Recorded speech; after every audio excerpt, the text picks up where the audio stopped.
Oke. Selamat malam Konatan dan selamat malam teman-teman. Kita berjumpa lagi dalam serial program Leaders Talk yang ke-7. Jadi bersyukur bisa ditemani oleh saya manggilnya biasanya Konatan ya. Jadi malam hari ini thank you Konatan sudah menemani kita bincang-bincang pada malam hari ini. Dan seperti di flyer mengambil tema menyiapkan kader unggul begitu. Ya, jadi menyiapkan kader unggul yang seperti di flyer itu saya sampaikan juga bahwa bahwa pemimpin itu bukan hanya soal karakter ya, juga soal soal keterampilan juga, soal kemampuan gitu ya. Saya ambil contoh Yusuf gitu ya. Yusuf memang banyak kisah tentang atau dikotbahkan tentang bagaimana dia bisa menahan diri dari godaan, bagaimana dia hidup benar, rasanya sempurna begitu ya. Bisa mengampuni saudara-saudaranya, ya bisa menahan atau lari bahkan ya dari godaan istri Potifar. Rasanya dari sisi-sisi integritas itu banyak dikupas, tapi saya pikir bahwa Yusuf juga jangan dilupakan bahwa punya excellent ya dimanapun dia berada, baik termasuk di penjara pun juga bisa jadi orang yang bisa dipercaya begitu. Jadi hari ini seperti di flyer juga Konatan ini saya tuliskan sebagai mentor daripada Kampus Network begitu. Nah, kalau boleh saya tanya ini Konatan ya, sampai hari ini yang saya tahu gitu kan masih juga mendampingi gitu ya, seperti yang di flyer juga saya tulis sebagai ayah yang hadir, artinya fokus pada hadir ini ya. Ada banyak pemimpin yang ada di berbagai macam lembaga organisasi itu ya namanya aja dipasang sebagai pembina, penasehat begitu ya, tetapi kehadirannya mungkin nggak nyata begitu ya. Nah, sekarang pertanyaan yang mungkin yang saya awal itu, kenapa sih memilih kampus Konatan? Ada apa di kampus gitu ya? Ada apa dengan mahasiswa? Terus terang kalau saya panggilan lebih banyak ke remaja begitu ya, saya lebih punya bebannya, passionnya ke anak-anak SMP, SMA begitu. Nah, kalau dari Konatan, ada apa di kampus gitu Konatan? Ya, thank you ya Bro Albert buat kesempatan malam hari ini. Juga selamat malam teman-teman sekalian yang menyaksikan melalui acara ini. Kalau mungkin boleh dibilang kenapa kampus ya, mungkin saya akan tarik dari pribadi saya terlebih dahulu gitu.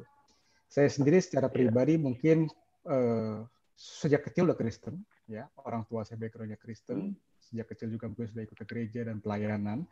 Tapi mungkin saya baru mulai sungguh-sungguh itu untuk mengenal Tuhan ya, mengalami perjumpaan pribadi dengan Tuhan tuh pada waktu masa-masa di mana saya kuliah gitu. Secara spesifik lebih tepatnya adalah gini, ketika saya mulai dimuridkan di pelayanan kampus. Nah, itu sebabnya ketika saya mulai dimuridkan di situ, saya juga mulai melayani di kampus, baik waktu saya masih kuliah di S1 maupun di luar negeri, bahkan mungkin sampai dengan saat ini. Nah, kalau misalnya ditanya kenapa mahasiswa, ya saya percaya bahwa mahasiswa itu adalah pemimpin-pemimpin bangsa gitu ya. Karena pemimpin bukan cuma sekedar dilihat pada waktu stage di mana dia sedang belajar saat ini, tapi saya percaya bahwa ketika kita bicara memenangkan mahasiswa, itu bicara sebenarnya kita sedang memenangkan sebuah bangsa gitu loh. Sebab anak-anak muda saat ini sedang kuliah, 10, 15, 20 tahun kemudian mereka akan jadi orang-orang yang punya pengaruh besar untuk menentukan arah sebuah perusahaan atau bahkan mungkin nasib sebuah bangsa gitu. Di sisi lain kalau kita melihat sebenarnya kenapa mahasiswa? Banyak sekali paham-paham, banyak sekali filosofi-filosofi itu yang ditanamkan itu pada saat mereka tuh di kampus gitu. Ada begitu banyak kegerakan-kegerakan besar ya, filosofi-filosofi itu mulai muncul tuh ketika mereka itu sedang ada di dunia mahasiswa. Dan kalau boleh dibilang ya sebenarnya dunia kampus ini dunia yang sangat besar sekali. Jadi banyak orang kata untuk mencari jiwa gitu ya. Sebenarnya kalau kita ngelihat di kampus ya di mana-mana kita pergi, baik dari lantai dasar, lantai atas, kiri kanan, semua itu adalah orang-orang yang membutuhkan untuk mendengar kabar baik gitu. Bayangkan kalau misalnya di kampus ya orang sudah kenal Tuhan ya, lalu mereka kembali ke kota mereka atau kembali ke negara mereka, mereka sedang membawa suatu pengaruh yang besar di tempat di mana mereka ditempatkan gitu. Jadi buat saya sederhana sekali, ketika kita memenangkan mahasiswa, kita memenangkan bangsa ini sebenarnya. Gitu. Gitu sih kurang lebih secara sederhana. Oke, luar biasa. Jadi terima kasih untuk hati dan ketaatan juga pengorbanan semua dengan teman-teman di mahasiswa. Dan yang pertanyaan saya berikutnya begini Kak Nathan, apa yang menjadi kendala biasanya Kak Nathan dalam mendampingi anak-anak mahasiswa itu, suka dukanya bagaimana Kak Nathan? Ya, kalau bicara suka duka sih menurut saya banyak ya, Bro ya. Kalau saya ngelihat dari sisi dukanya dulu kali ya, gitu ya. Tidak banyak orang tertarik dengan yang namanya pelayanan mahasiswa. Ini kalau kita mau ngomong jujur ya, tidak banyak orang tertarik dengan pelayanan mahasiswa. Mereka mungkin fokus dengan pelayanan youth, pelayanan gereja, tetapi saya tidak melihat ada gereja yang secara spesifik itu benar-benar menggarap ya, menekuni dengan sungguh-sungguh namanya pelayanan di kampus gitu loh. Jadi paradigma yang selama ini mungkin masih ada membuat benteng atau kotak-kotak yang jadi susah ketika anak-anak muda itu ingin coba untuk ditarik ke kampus. Banyak kali kadang-kadang ada dikotomi ya, pemisahan antara yang namanya pelayanan di kampus dengan pelayanan di gereja. Bahkan mungkin ada orang-orang yang merasa bahwa kalau saya sudah pelayanan di gereja itu sudah cukup, nggak perlu saya melayani di kampus dan sebagainya. Gitu. Di sisi lain saya juga ngelihat bahwa pengajaran kalau saya boleh tepat begitu ya, atau pemahaman yang mungkin kurang balance itu membuat pada akhirnya anak-anak itu jadi merasa kayaknya ya sudahlah, saya kuliah hanya sekedar kuliah 3 tahun, 4 tahun, yang penting saya jadi anak baik, IP-nya bagus, lulus seperti itu. Tapi nggak pernah punya sebuah mimpi bahwa keberadaan mereka di sebuah tempat, khususnya di kampus mereka itu bisa menjadi sebuah dampak yang khusus gitu. Dan apalagi ditambah dengan yang namanya kesibukan ya, kalau kita ngelihat ya. Sekarang satu sisi bicara namanya mobilitas, orang-orang itu sekarang sudah sangat padat sekali. Beda mungkin ketika zaman saya. Salah satu yang membuat mobilitas itu sangat terganggu adalah bicara mengenai teknologi. Teknologi bisa plus dan minus ya kalau menurut saya ya. Di sisi lain, tapi dengan adanya teknologi tersebut, orang-orang tuh lebih cenderung untuk masuk di dalam dunia sosial. Ya, mereka tidak lagi interaksi secara fisik dan sebagainya. Itu buat saya juga melihat keinginan untuk orang itu bersekutu secara offline, kalau boleh saya bilang begitu ya. Ketika mereka harus tatap muka sebagainya, itu mulai berkurang. Mungkin karena mereka berpendapat, oh ya cukup dengan teks, cukup mungkin dengan short video dan sebagainya. Itu buat saya jadi kendala. Tapi yang saya ngelihat di balik semua itu, yang paling penting adalah buat saya sepertinya anak-anak kita tidak begitu tertarik dengan hal-hal seperti itu. Ya, jadi kalau saya bilang tadi bicara mengenai mengenai kompetensi, ini pengalaman saya di lapangan underground ya. Ketika kita mencoba untuk mempersiapkan anak-anak muda kita untuk menjadi pemimpin-pemimpin yang balance, kalau saya boleh bilang ya, bukan cuma bicara karakternya, kompetensinya, callingnya, tetapi kebanyakan orang-orang itu lebih tertarik dengan hal-hal yang sifatnya yang easy going lah, maksudnya ya nggak terlalu serius dalam mempersiapkan kehidupan mereka, sementara mereka nggak sadar bahwa mahasiswa merupakan sebuah fase di mana ini adalah masa di mana mereka dipersiapkan untuk masuk dunia yang sesungguhnya, yaitu dunia marketplace kalau boleh saya bilang begitu.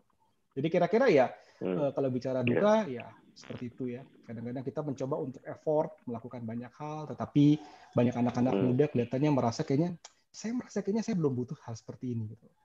Sementara kalau kita bicara mengenai konsep kayak mentoring ya, itu banyak orang-orang justru ketika mereka sudah kerja baru sadar, oh ternyata saya butuh orang-orang yang membimbing saya. Tapi ketika mereka masih kuliah, mereka kayaknya tidak terlalu merasa membutuhkan seperti itu, yang saya lihat. Nah itu kurang lebih kalau bicara mengenai dukanya. Sukanya buat saya adalah ketika saya melihat bahwa apa yang saya coba untuk tanam selama ini, bahwa ketika saya mencoba untuk melayani dengan setia, mencoba untuk mendampingi lah, kalau tadi kata Bro seperti itu ya.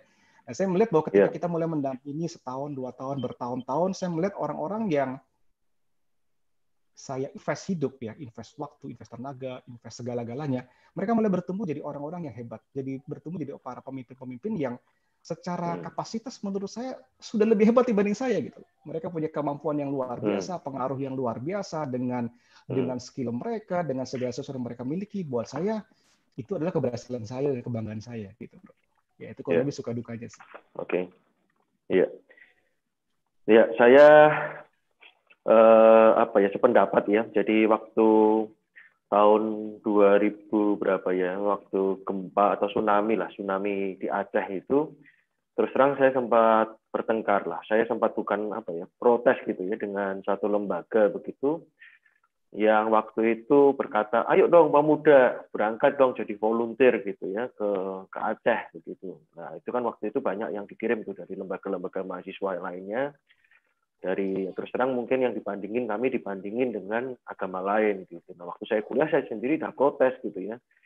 Nah, kita ini banyakkan anak Kristen itu datang kuliah, datang dan pulang begitu ya, bukan nggak ikut aktif organisasi, nggak ikut belajar ini, di gereja juga cuma dikhotbahin gitu. Lalu tiba-tiba kemudian kita disuruh berangkat, dia bilang emang nggak ada ilmunya gitu ya, emang bungkus mayat itu istilahnya bungkus jenazah yang korban-korban itu nggak ada ilmunya begitu, ilmu kesehatan, ilmu mungkin ya tak tahu saya teorinya ya, tetapi karena tidak ada perlengkapan, cuma asal suruh berangkat aja gitu. Nah terus itu kan dari sisi oke lah, jangan cuma sekedar tulus, jangan sekedar cuman ayo kita jadi orang baik gitu ya, cuman menolong, hati tergerak begitu ya. Jadi betul sekali. Nah Nathan, nanti kita akan bahas ada beberapa kalimat yang tadi yang saya tangkap gitu ya, ada investasi, ada soal kemudian lebih hebat yang dihasilkan tadi. Nah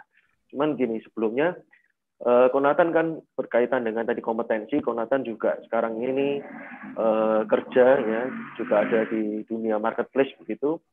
Nah, kira-kira kalau melihat ya orang-orang Kristen di dunia kerja, saya pernah suatu kali dapat keluhan. Terus terang waktu di Jakarta dulu ya, ada pengusaha yang bilang begini, aduh Pak, kalau punya anak buah Kristen justru banyak izinnya.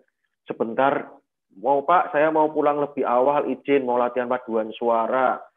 Pak, sebentar mau komsel. Pak, mau sebentar mau ini, begitu. Nah, kalau Konatan nggak menemui seperti itu, mungkin puji Tuhan ya. Tapi kalau kira-kira ya, kalau dari pengalaman gitu, ada nggak menangkap sesuatu yang di marketplace gitu ya, pengalamannya selama ini, bahwa orang Kristen itu mungkin katakanlah mungkin jauh lebih manja, atau kurang daya juang, atau keterampilannya mungkin kurang berbahasa Inggris, sehingga peluang-peluang yang datang seringkali nggak bisa diambil begitu ya, atau apa begitu, kira-kira situasinya seperti apa ya anak-anak Tuhan gitu di dunia marketplace. Oke. Mungkin saya bicara dulu dari pandangan Josh Barna ya. Ketika itu Josh Barna pernah bikin sebuah survei mungkin di Amerika ya, dan dia mengatakan bahwa hampir tidak ada bedanya antara orang-orang percaya atau orang-orang mengenal Tuhan dengan orang-orang yang tidak mengenal Tuhan. Yeah. Itu sebenarnya merupakan sebuah survei yang cukup mengejutkan dan menyedihkan gitu ya, bahwa ternyata hampir nggak ada bedanya antara orang-orang dunia dengan orang-orang yang kenal sama Tuhan. Tapi kalau saya mau tarik dengan konteks tadi di marketplace, saya mungkin lebih gampang beginilah, dengan orang-orang yang selama ini mungkin saya bimbing lah, kalau lebih tepat mungkin yang jadi tim saya. Jadi selama saya bekerja, tentunya kan ada orang-orang yang membantu saya dalam bekerja, silih berganti. Kebetulan memang orang-orang yang join sama saya, rata-rata kalau bicara mengenai kompetensi orangnya hebat-hebat semua. Ya, rata-rata lulusan S1 atau S2 dari luar negeri, itu yang jadi tim saya. Jadi bicara mengenai kompetensi sendiri, saya melihat begini, kompetensi itu sebenarnya saya bagi 3 gitu ya. Pertama bicara mengenai head, kedua bicara mengenai hand, ketiga bicara mengenai heart. Ya, kalau bicara head itu bicara mengenai apa? Bicara mengenai pengalaman. Ya, kita bicara mengenai pengetahuan. Itu salah satu bagian dari kompetensi. Bicara mengenai hand, itu saya bicara mengenai yang namanya hard skill atau soft skill. Nah, tetapi yang nggak kalah pentingnya adalah bicara mengenai heart. Heart itu kita bicara apa? Paling penting adalah begini, itu. Nah, saya melihat begini, kadang-kadang dunia itu tidak kekurangan orang-orang pintar, gitu. Dunia banyak orang-orang yang hebat, orang-orang pintar, dan saya harus katakan bangsa kita, orang-orang Indonesia kita adalah orang-orang yang hebat dan pintar, gitu loh. Tapi ternyata salah satu yang menjadi perbedaan adalah bukan cuma sekedar kita knowledge-nya hebat, ya, skill-nya hebat, tapi kadang-kadang membuat kita berbeda adalah gini loh, kita punya attitude yang kurang gitu loh dibanding mungkin orang-orang lain gitu loh. Jadi kalau boleh dibilang, ya saya punya staff orang-orang yang kemampuannya hebat, tapi mungkin secara attitude kita perlu banyak improve. Nah, tapi saya percaya ini semua bicara mengenai jam terbang, gitu ya, mengenai masalah organisasi, terutama ketika kita berhadapan dengan generasi yang kita sebut adalah generasi milenial, generasi anak-anak muda. Ya tentunya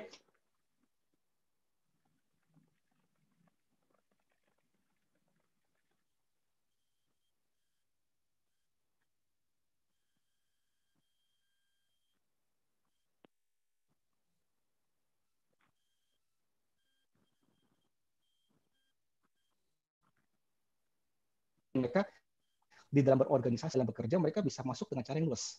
Nah, kalau kita ngelihat sekarang banyak anak-anak milenial secara khusus ya, ketika mereka bekerja dengan kemampuan yang hebat, dengan network yang hebat, dan tentunya dengan segala macam mimpi dan lain-lain, itu mereka nggak kekurangan kompetensi, saya bilang, bro.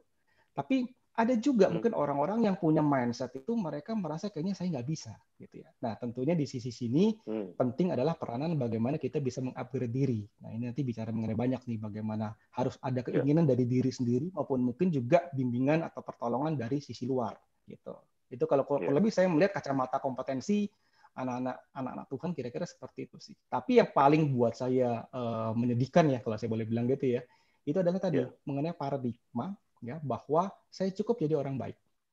Ya, tapi nggak perlu jadi orang yang pinter-pinter banget lah gitu. Nah, sementara kalau kita ingin punya pengaruh yang lebih luas, menurut saya kita tidak cukup hanya jadi orang baik, tetapi kita benar-benar harus jadi orang yang excellent. Gitu. Kita perlu dengan kisah-kisah di mana orang-orang tersebut dikatakan mereka bukan cuma sekedar orang yang good, ya, tetapi juga orang yang benar-benar karakter dan kompetensinya seimbang gitu. Gitu sih, bro. Oke, thank you. Nah, menarik ya. Jadi tidak cukup jadi sekedar orang baik dan tidak cukup mungkin kalau saya tambahkan tidak cukup tadi apa yang tadi disampaikan tadi tidak cukup hanya sekedar rata-rata begitu kan ya. Jadi kalau perlu kalau mau pengen dampak yang lebih luas berarti harus ya excellent gitu. Nah, kalau bicara soal itu kan ini saya sedikit yang saya tahu gitu ya, Konatan kan nggak setahun 2 tahun gitu ya, cukup mendampinginya beberapa tahun lah ya. Nah, gitu kira-kira ada perubahan nggak atau ada tantangan tersendiri semakin ke sini itu sebetulnya generasi seperti apa sih sekarang ini atau justru mungkin lebih lebih kesadaran tadi kalau bicara soal kesadaran, paradigma, mungkin juga kembali ke kompetensi. Nah, kira-kira lebih baik atau lebih punya tantangan yang di sisi apa begitu kondisinya dari generasi ke generasi kalau yang Konatan rasain seperti apa ya sekarang? Maksudnya dalam pengalaman mendampingi begitu ya, mendampingi anak-anak muda. Ya, kalau bicara mengenai generasi, saya percaya bahwa generasi semakin lama pasti akan semakin baik, bro. Itu pertama. Walaupun tantangannya juga pasti akan semakin hebat. Tapi mungkin saya akan menyoroti dengan generasi yang sekarang ya. Kalau sekarang kita mungkin katakanlah kita tinggal atau kebanyakan mayoritas bangsa kita adalah di generasi milenial. Tapi suka nggak suka kita sedang menyambut generasi-generasi di bawahnya ya. Ada generasi Z, generasi Alpha, dan seterusnya gitu. Kalau saya ingin menyoroti perbedaan yang menyolok antara milenial sama Z ini ya, saya melihat bahwa anak-anak muda yang masuk kategori Gen Z ini mereka punya teachable spirit. Ya, mereka lebih mau untuk dibimbing, lebih mau untuk diarahkan. Itu yang mungkin jadi satu perbedaan gitu loh.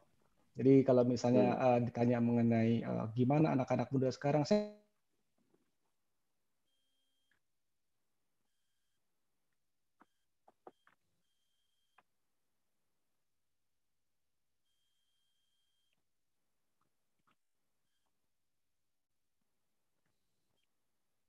Halo? Ke mute ya? Sorry. Ya, ke mute. Tadi disconnect. Nah, ya, jadi kalau bicara mengenai anak muda kita tadi ya makin lama pasti akan jadi makin baik lah, dalam arti secara kepintaran pasti beda, gampang aja lah.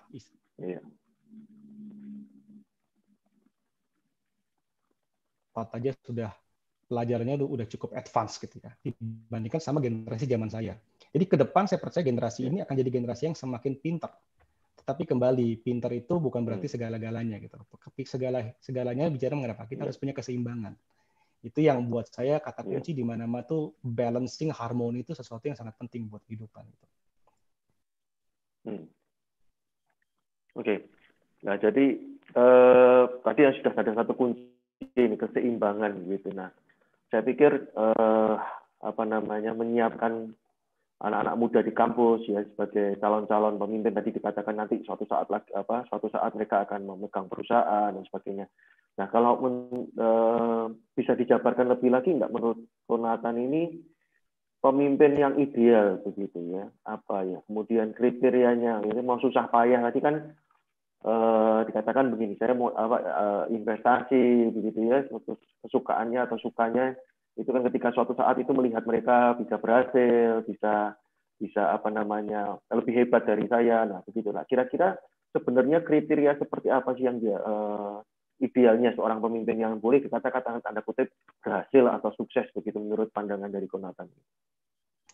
Wah, kalau bicara mengenai kepemimpinan, saya rasa sebenarnya ada begitu banyak buku-buku, teori, ya, mengenai topik leadership itu menurut saya banyak sekali gitu. Tapi kalau saya boleh ngambil salah satu contoh pemimpin yang menurut saya luar biasa, ya nggak lain dari Tuhan Yesus, itu buat saya gitu.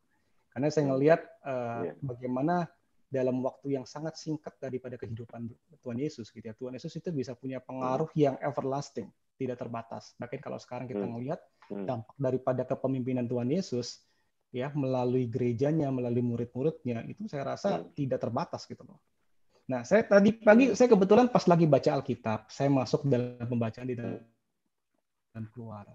Saya ketemu dengan salah seorang tokoh pemimpin luar biasa namanya Musa gitu. Nah, yang menarik begini, walaupun Musa itu tokoh yang hebat, tetapi ketika dia ketuanya gitu ya, Yitro gitu ya, mertuanya kasih advice begini, kamu kalau misalnya memimpin bangsa ini sendirian, kamu pasti akan capek. Gitu. Kamu akan lelah dari pagi sampai malam hanya duduk menjadi hakim. Lalu Yitro mulai ngomong begini, nih Keluaran 18:21 nih. Ya, di samping itu kau carilah dari seluruh bangsa itu orang-orang yang cakap, ya, kata cakap dan takut akan Allah. 2. Orang-orang yang dapat dipercaya. 3. Dan yang benci kepada pengajaran suap. Wah, keren banget nih. Tempatkanlah mereka di antara bangsa itu menjadi pemimpin 1.000 orang, pemimpin 100 orang, pemimpin 50 orang, dan pemimpin 10 orang. Nah, sepanjang saya baca Alkitab, kurang lebih bicara mengenai manajemen organisasi kepemimpinan, ini menurut saya mungkin boleh dibilang ini yang pertama nih, ya, nasihat dari Yitro kepada Musa, sehingga Musa bisa memimpin 2 juta bangsa Israel selama 40 tahun. Itu cuma karena sebuah advice dari seorang ayah atau seorang mentor, bahwa kamu nggak akan pernah bisa melakukan ini sendiri. Kamu nggak akan pernah bisa memimpin sebuah bangsa yang besar ini sendiri. Kamu harus mulai mendelegasi, kamu harus mulai mempersiapkan orang-orang ya yang cakap. Nah, cakap di sini menurut saya pasti bukan cuma sekedar kita bicara, oh cakep artinya ganteng, artinya cantik, bukan ya. Tapi bicara cakap adalah begini, dia punya kemampuan, dia punya ekspresi luar biasa. Jadi kayak gembala yang baik itu bukan cuma sekedar bicara gembala yang sayang sama domba, tapi saya percaya gembala yang baik itu gini, dia gembala yang tahu kalau dombanya sakit harus diapain. Dia tahu di mana harus cari makanan. Dia tahu kalau misalnya dombanya mungkin mengalami luka harus diapain. Jadi benar-benar punya kecakapan yang luar biasa, gitu. Expertise yang luar biasa, pakar atau master. Yang kedua takut. Hari-hari terakhir ini banyak orang lebih takut akan manusia, tetapi tidak takut akan Tuhan, gitu loh. Jadi ketika suatu hari Petrus ditanya gitu ya, kami lebih memilih untuk takut kepada Tuhan dibanding takut kepada manusia. Nah, hari-hari ini takut akan Tuhan atau boleh dibilang gini, membenci dosa, ini suatu kriteria yang langka sekali gitu loh. Karena banyak orang berada dalam dunia dan menjadi sama dengan dunia. Tetapi kalau kita ada dalam dunia, Tuhan berkata begini, kamu tidak boleh sama dengan dunia, gitu ya. Jadi, orang yang dapat dipercaya jelas. Dunia bisnis, marketplace semua cuma cari satu kata, trust, itu doang.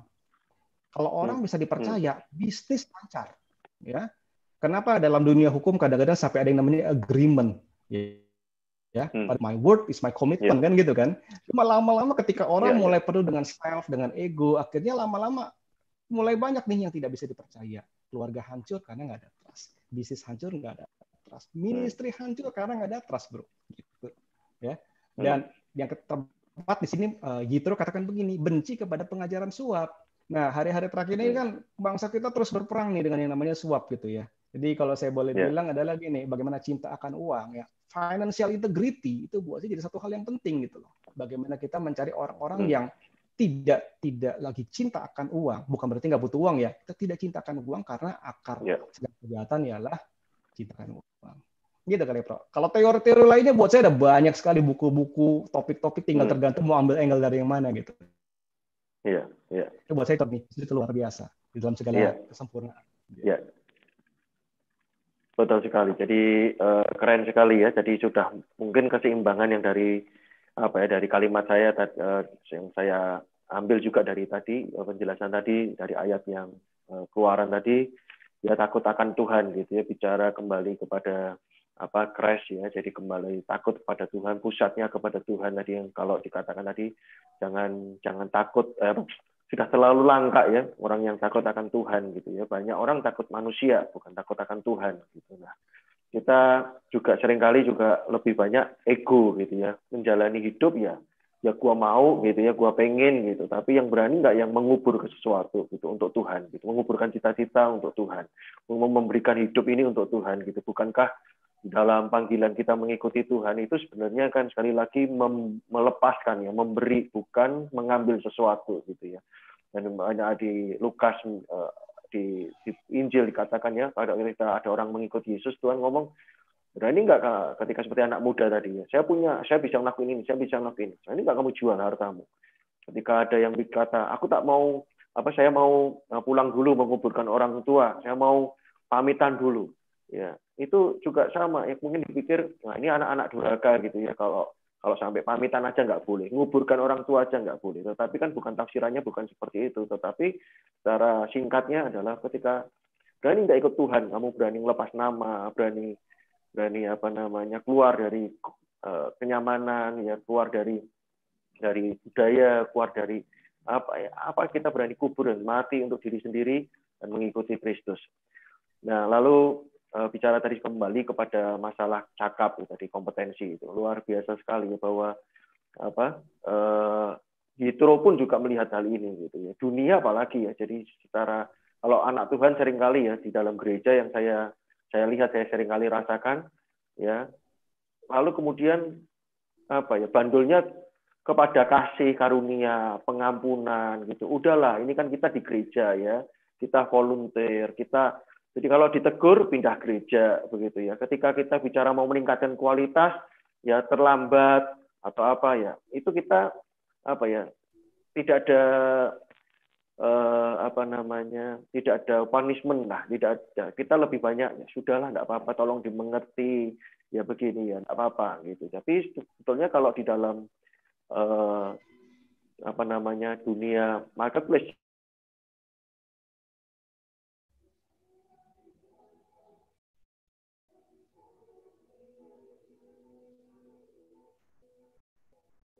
nggak mungkin gitu ya, salah sekian mili, salah sekian ini, itu hukumannya bisa denda atau jam lembur.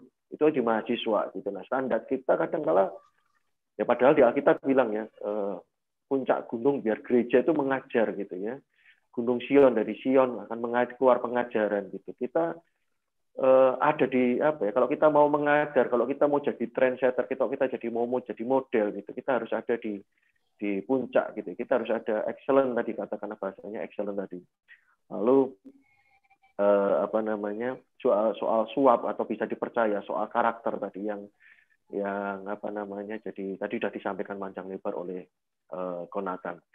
Nah, kalau misalkan ya, ini yang pertanyaan berikutnya gini, Konatan. Kalau saya melihat ya, Ahok itu, ini salah satu contohnya Ahok ya. Menurut saya kok belum dengar ya secara kisah, mungkin bisa saja salah informasi gitu, minta maaf sebelumnya. Tetapi buat saya seperti seolah-olah muncul ya, bukan hasil daripada kaderisasi gereja, mungkin kalau saya boleh bilang gitu ya. Nah, bagaimana sih sebenarnya? Kalau saya itu merasa gereja, dalam konsep gereja itu seperti waktu Abraham mengutus anak buahnya, budak-budaknya untuk membebaskan Lot, di mana budak itu lahir di rumahnya, dilatih, lalu ada kata jadi terlatih ya. Nah, itu gereja harusnya mengeluarkan orang-orang atau mengutus orang-orang yang terbaiknya gitu ya. Orang-orang terbaik itu harusnya lahir daripada gereja. Nah, menurut pertanyaannya gini, gimana sih sebetulnya supaya gereja bisa menyiapkan kader unggul gitu ya, atau kita lah, atau menurut Konatan di dalam kampus network, kampus network, atau di dalam pribadi personal dengan dengan orang-orang muda, apa sih kiat-kiat yang Konatan lakukan gitu? Sebenarnya kita ini kalau pengajaran sekarang ini kan banyak di YouTube, bisa download, apalagi sekarang online ya, live IG, live YouTube atau apa banyak gitu. Nah, kan kalau dari sisi pengajaran tentunya mau milih apa aja bisa gitu. Sebenarnya apa yang harus kita lakukan sih untuk bisa menyiapkan seorang kader unggul gitu. Ya, mungkin kalau kita bicara mengenai gereja ya, tadi karena Bro sempat menyorot mengenai gereja, saya lebih suka untuk menarik gereja itu sebagai individu ya, sebagai orang percaya. Iya. Gitu. Karena kalau kita bicara gereja adalah gedung atau denominasi, mungkin setiap denominasi pasti punya pemahaman pola pikir tersendiri gitu. Nah, saya lebih tertarik untuk melihat begini, kalau misalnya kita bicara mengenai tanggung jawab mempersiapkan orang sebagai pemimpin, saya lebih suka untuk melihat itu pertama sebagai jawab dari keluarga. Itu buat saya. Ya. Dari keluarga kan ada pemimpin-pemimpin yang tidak terlihat, mungkin dipersiapkan secara khusus oleh satu institusi, tapi saya yakin bahwa karena Alkitab juga dari awal juga sudah mengajarkan bahwa tugas daripada orang tua adalah yang pertama-tama harus mendidik anak-anak yang takut akan Tuhan. Ya, harus ajarkanlah ini berulang-ulang waktu kamu duduk, waktu kamu berjalan, kamu makan. Jadi pola prinsip pembelajaran pertama itu buat saya ayah dan ibu, ya suami istri itu harus punya sebuah mindset bahwa mereka memang dipercayakan orang-orang hebat gitu untuk dibimbing oleh mereka gitu.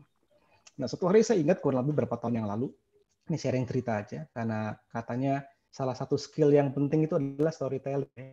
Gitu. Jadi suatu hari ketika saya lagi di kantor, gitu, tiba-tiba CEO atau direktur utama di perusahaan tempat saya bekerja datang ke saya. Dia bilang begini, Nathan, kami sudah rapat direksi dan kami sudah putuskan begini. Nanti anaknya owner akan kembali dari luar negeri, ya mungkin katakanlah tahun depan. Dan dia akan bergabung di perusahaan ini karena memang ini adalah perusahaan daripada orang tuanya. Nah, sepakat bahwa kami menunjuk kamu dia, mementor dia.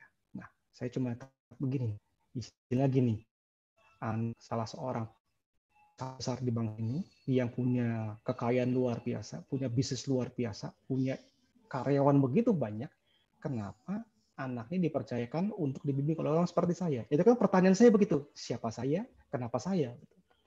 Tapi singkat kata, ketika saya mulai bergumul gitu ya, Tuhan, kalau misalnya betul ini jadi, saya mesti ngajarin apa? Nah, Roh Kudus cuma sampaikan satu hal yang sangat sederhana gini, Bro. Dibilang gini, bukakan paradigma dan tanamkan nilai. Nah, saya percaya bahwa pemimpin itu hal yang paling penting adalah begini, salah satunya ya, di antara begitu banyak adalah gini, mindset itu harus penting, bisa diubah. Bagaimana kita bisa membuka cara pandang dia terhadap sesuatu. Itu suatu hari saya ketemu ngobrol sama papa saya gitu ya. Papa saya suatu hari cerita tentang dia diskusi atau ngobrol dengan pimpinannya. Lalu kurang lebih ceritanya begini juga nih. Dia ditanya, ini benda ini apa gitu ya. Oh, ini sebuah kayu. Nah, ketika kita melihat tadi sebuah kacamata bahwa ini adalah kayu, selesai di situ, ini cuma kayu. Mungkin kayu bicara apa? Mungkin akar atau mungkin buat sekedar pajangan. Tetapi yang menarik begini, ayah saya berkata begini, Nat, atasan daripada papa berkata begini, oh kayu ini apabila diekspor akan menghasilkan revenue sebesar kurang lebih bisa sekian. Jadi seseorang terhadap objek yang sama itu akan menentukan bagaimana dia melangkah.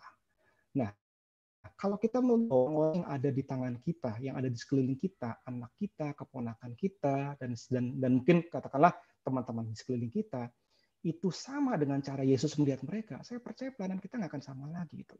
Saya selalu ngomong sama kakak-kakak sekolah minggu tempat di mana saya melayani gini. Bayangkan kalau anak-anak kecil yang saat ini datang ke sekolah minggu itu adalah anak daripada seorang pengusaha atau anak seorang konglomerat yang pengaruh besar buat ini. Apa yang akan kamu lakukan? Bagaimana cara kamu melayani pasti beda. Bagaimana kamu menanamkan sebuah nilai-nilai itu pasti beda gitu loh. Jadi buat saya pertama penting untuk kita membukakan paradigma supaya apa? Supaya tidak terkotak-kotak lagi, bro. Gitu ya. Kadang saya ketemu begini ya, ada orang yang hebat di pelayanan gereja, tapi begitu masuk dunia kerja tuh susah gitu loh. Saya ambil contoh kurang lebih begini. Saya kadang-kadang kalau misalnya traveling dulu kayak ke luar negeri, saya pasti ambil first flight. Kenapa? Ya habis begitu landing langsung meeting, singkat kata begitu. Jadi kalau misalnya first flight, biasanya saya jam 4 udah harus bangun. Ya, jam 4 bangun, mungkin jam setengah 5 udah jalan, atau mungkin bahkan jam 5 udah harus sampai airport. Gitu. Pertanyaannya gini, kalau misalnya kita bicara jam 4 bangun, jam 5 mungkin sampai di airport. Kalau kita balik nih, apakah di gereja bersedia untuk melakukan hal yang sebaliknya? Doa pagi, misalnya begitu ya. Atau mungkin katakanlah kegiatan-kegiatan yang sangat saling gitu ya. Apakah mereka bisa? Mungkin ada yang bisa, mungkin ada yang bisa. Nah, demikian pula sebaliknya. Ada orang yang mungkin menggebu-gebu nih.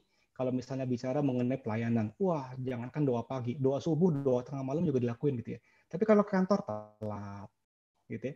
Jadi saya ngeliat kadang-kadang ini masih terkotak, bedakan yang namanya pelayanan dalam konteks bergereja dan pelayanan di mana dalam konteks holistik. Kata Jan itu sendiri kan sebenarnya juga pelayanan ya bro ya. Kita bicara mengenai aboda, itu bicara penyembahan, itu segala sesuatu yang kita kerjakan worship. Nah, tetapi yang nggak kalah tadi kalau saya bilang selain kita paradigma adalah yang menanamkan value, menanamkan nilai.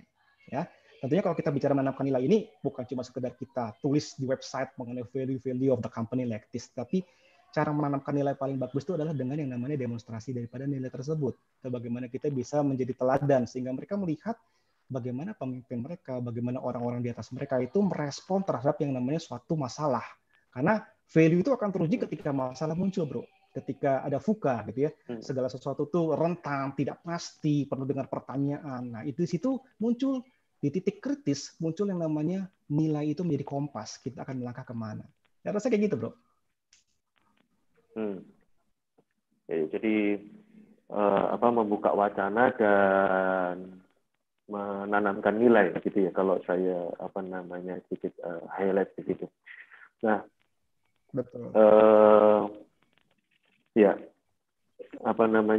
kalau mau tanya ini, karena tadi berkaitan dengan menyiapkan itu kan tidak mudah gitu ya, menyiapkan apalagi membuka wacana lalu menyiapkan nilai, ini kan proses panjang begitu ya. Dalam proses tadi kalau di awal saya tanya suka duka begitu. Nah, pertanyaan berikutnya ini, pernah nggak Jonathan mengalami yang istilahnya hampir nyerah gitu ya. Jadi kayak kalau saya gitu ya, pernah kan ini udah dikasih tahu gitu ya, udah rasanya didampingin, udah diinvest segala-galanya gitu ya, rasanya kok kok nggak ada hasilnya gitu ya. Lalu juga pernah misalkan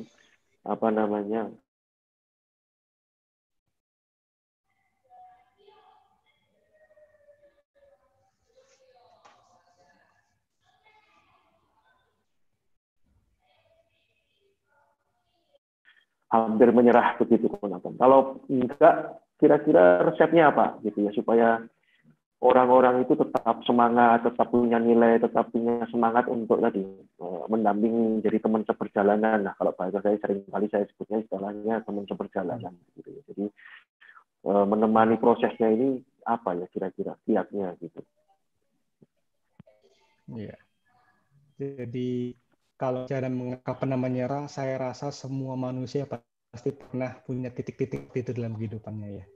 Di mana mereka merasa kayaknya gagal, mereka merasa kayaknya sudah segala sesuatu yang mereka kerjakan tinggal ada hasilnya gitu ya. Tentunya saya juga pasti pernah dalam kehidupan.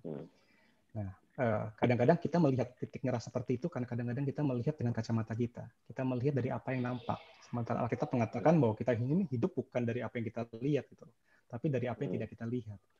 Nah, seringkali kita menjadi mudah untuk menyerah, mudah untuk lelah, kita mudah untuk mundur karena kita kadang-kadang membayangkan bahwa segala sesuatu yang kita ngeliat itu sebenarnya nggak ada hasilnya gitu. Sementara mungkin bagian kita adalah orang yang menabur gitu, bro. Bukan orang yang menuai. Kan ada Paulus bilang begini gitu ya. Ada yang menabur, ada yang menanam ya, menabur, ada yang menyiram, tapi Tuhan yang memberi pertumbuhan gitu. Nah, konteksnya sekarang kita mesti tahu pos kita ada di mana gitu. Kalau memang bagian kita adalah nabur, ya tabur saja sebaik-baiknya, tabur dengan setia gitu loh. Jangan pernah kita berpikir bahwa kalau misalnya kita melakukan begini salah gitu. Nah, Yesus kalau mau dibilang pelayanannya selama 3,5 tahun, buat saya secara manusia mungkin dia gagal. Kenapa? Hanya hidup di usia sangat muda, 33,5 tahun dia meninggal dengan cara yang sangat tragis sekali.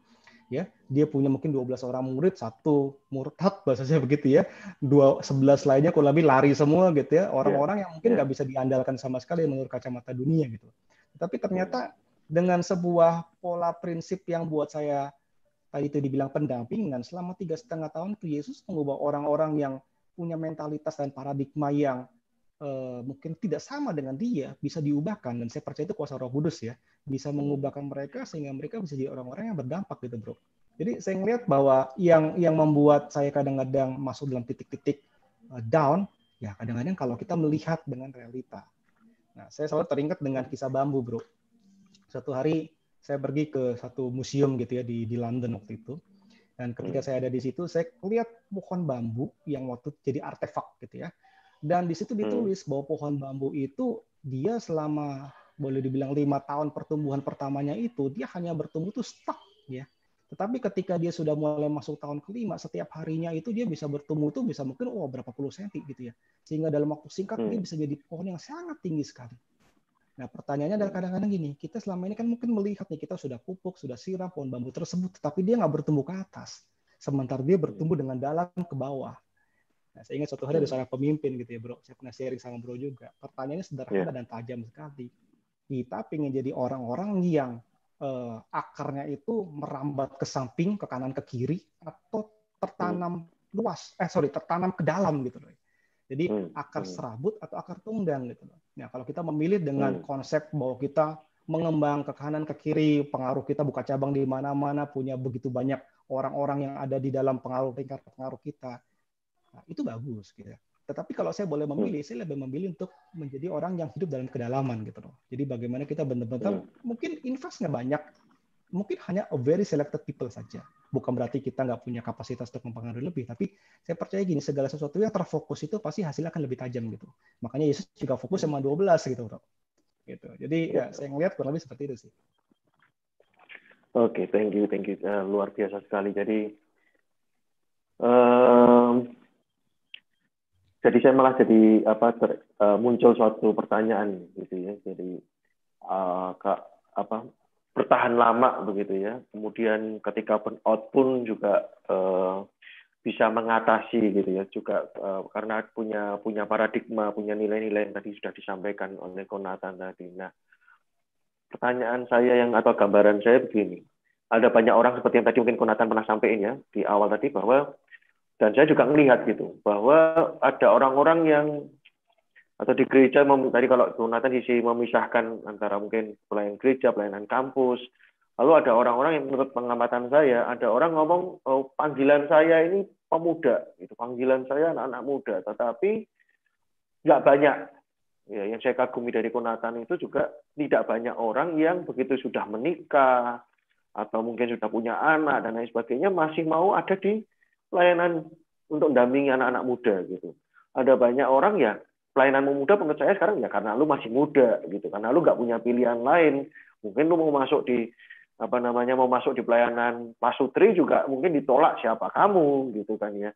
Tapi ya banyak orang ngomong, aku panggilannya pemuda, aku panggilannya ini. Nah, saya pengen tahu nih kira-kira apa ya?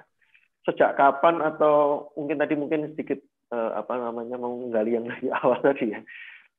Kok yakin gitu ya, ini panggilan saya gitu, ini yang keputusan yang saya mau ambil untuk mendampingi mahasiswa. Kalau tadi kan bicara keadapan di kampus gitu ya, menyapa-adapan. Sekarang pengalaman kalau bicara soal titik temu itu istilahnya encounter-nya dengan panggilan itu gimana kisahnya? Ada juga orang yang nggak tahu panggilannya, kan misalnya bener nggak ya?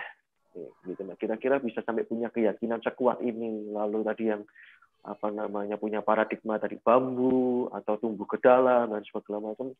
Sebenarnya bisa menemukan panggilan ini ada kisahnya nggak seputar itu? Maksudnya bisa menemukan atau sejak tadi dengar atau tahu bahwa di mahasiswa itu banyak ideologi, bahwa mereka suatu pemimpin itu tiba-tiba langsung ada gerakan begitu saja atau gimana? Ya. Jadi kalau bicara sendiri, sebenarnya ketika saya lulus SMA, saya sudah punya sebuah mimpi. Semua mulai dari situ. Nanti kalau saya lulus, saya ingin masuk ke kampus, di situ saya ingin melayani Tuhan. Di situ saya ingin berbuat sesuatu buat Tuhan. Ya, sebenarnya sudah dimulai dari sisi situ.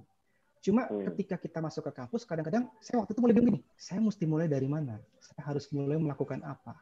Nah, di sisi situ saya mulai melihat bahwa ternyata Tuhan membentuk paradigma saya banyak sekali gitu. Waktu saya kuliah, saya mencoba untuk bergabung dengan lembaga pelayanan mahasiswa yang ada di kampus. Cuma kebetulan kuliah saya itu berbenturan selalu dengan jadwal ibadah. Ya, karena saya punya mindset bahwa yang namanya pelayanan kampus itu adalah ibadah. Dalam konteks adalah membuat kebaktian di dalam kampus tersebut. Karena kebetulan saya pas kuliah hari tersebut jam 1 adalah jadwal di mana mereka biasanya mengadakan ibadah. Saya nggak bisa join dalam persekutuan kampus tersebut. Sehingga waktu itu saya mulai berpikir, sudahlah, saya mungkin memang nggak bisa lagi melayani kampus. Nah, cuma kebetulan habis itu di gereja saya dapat undangan retret dari pelayanan kampus. Ini ada retret pelayanan mahasiswa. Waktu itu katanya interdenominasi. Nah, saya ngeliat tuh, wah ini nih yang saya cari nih, gitu ya. Dari kampus-kampus yang ada di Jakarta. Akhirnya waktu itu saya ikut tuh. Cuma dengan satu kerinduan, Tuhan, waktu saya SMA, saya sudah punya satu keinginan, tetapi ketika saya menjejakkan kaki di dunia kampus, ternyata saya nggak bisa menemukan wadah. Dan saya nggak ngerti harus mulai dari mana, berbuat apa. Lalu tiba-tiba ada sebuah titik di mana ada retret yang namanya pelayanan mahasiswa. Ya, saya cuma modal gini doang, Tuhan, saya mau deh. Saya pengen mau belajar, saya pengen mau terkoneksi, saya pengen mau dibentuk, saya pengen mulai dapat satu visioning yang baru. Dan betul ketika saya mulai ikut retret seperti itu, saya mulai mendapatkan sebuah visi bahwa memang Tuhan itu menginginkan anak-anaknya, terutama kayak kita yang ada di mahasiswa itu untuk bisa berdampak, bukan cuma selama kita kuliah, tetapi juga sebenarnya gini, setelah kita lulus pun Tuhan menginginkan kita untuk bisa menjadi kakak yang baik gitu ya buat adik-adik yang ada di bawah kita. Saya makanya selalu suka dengan slogan Brother Keeper ya. Ketika suatu hari Esau dan dengan Kain dan Habel ya. Kain membunuh Habel gitu. Lalu Tuhan bertanya kepada Kain, "Kain, di mana Habel adikmu itu?" Nah, jawaban Kain itu menarik sekali buat saya gitu. Saya tidak tahu apakah saya penjaga adik saya gitu. Apakah saya penjaga adik saya? Bahasanya gini, gue nggak ngerti mengenai adik gue. Emang gue babysitternya dia. Bahasanya gitu loh, bro. Dengan kata lain begini, ada banyak orang hari-hari terakhir ini tuh nggak bisa menjadi kakak buat orang-orang yang ada di bawah dia. Gitu. Kain, ya, dengan Habel, cuma begini, Habel cuma adik satu-satunya waktu itu. Ya, ditanya, adik kamu di mana? Nggak tahu, emang gue pikirin. Gitu loh. Jadi kalau saya boleh melihat begini, emang sekarang gimana dengan nasib anak-anak yang ada di bimbingan kamu gitu ya? Kita bisa punya spirit seperti Kain gitu. Kita bilang, kenapa nggak tahu? Emang gue pikirin bahasanya gitu loh, bro. Nah itu yang menurut saya sekarang gini. Salah satu kebutuhan dunia hari-hari terakhir ini ya adalah mengisi kekosongan yang namanya kesepian, bro. Ya, Billy Graham ngomong bahwa tantangan atau masalah terbesar generasi ini adalah loneliness. Jadi banyak orang kalau kita ngelihat sekarang kenapa masuk dalam dunia maya, sederhana, mereka nggak punya teman. Kenapa? Untuk yang namanya udah bicara komunikasi secara offline, tatap muka segala macam, mereka udah nggak punya apa namanya role model atau duplikasi yang baik untuk melakukan seperti itu. Sehingga mereka hidup dalam kesendirian, mereka hidup dalam kesepian. Jadi ketika mereka hidup seperti itu, tantangan terbesar kita adalah bagaimana bisa menjadi orang yang mengisi kekosongan tersebut gitu loh. Ya kalau kita bicara prinsip mentoring kan I do, you watch, I do, you help, ya, you do, I help, you do, I watch begitu. Jadi memang bukan cuma sekedar bicara mengenai pelatihan, tapi bicara mengenai pendampingan tadi. Nah, mempersiapkan dengan intens, mempersiapkan dengan serius ya, itu buat saya penting gitu loh. Sebagaimana Yesus berdoa semalam-malaman hanya untuk memilih 12 orang yang pada akhirnya meninggalkan dia. Saya percaya bahwa selama proses 3,5 tahun tersebut, Tuhan Yesus menjalankan proses yang sangat luar biasa dalam proses mengenai mempersiapkan kader-kader atau pemimpin-pemimpin yang dampaknya bisa kita rasakan sampai dengan saat ini. Gitu kira-kira, bro.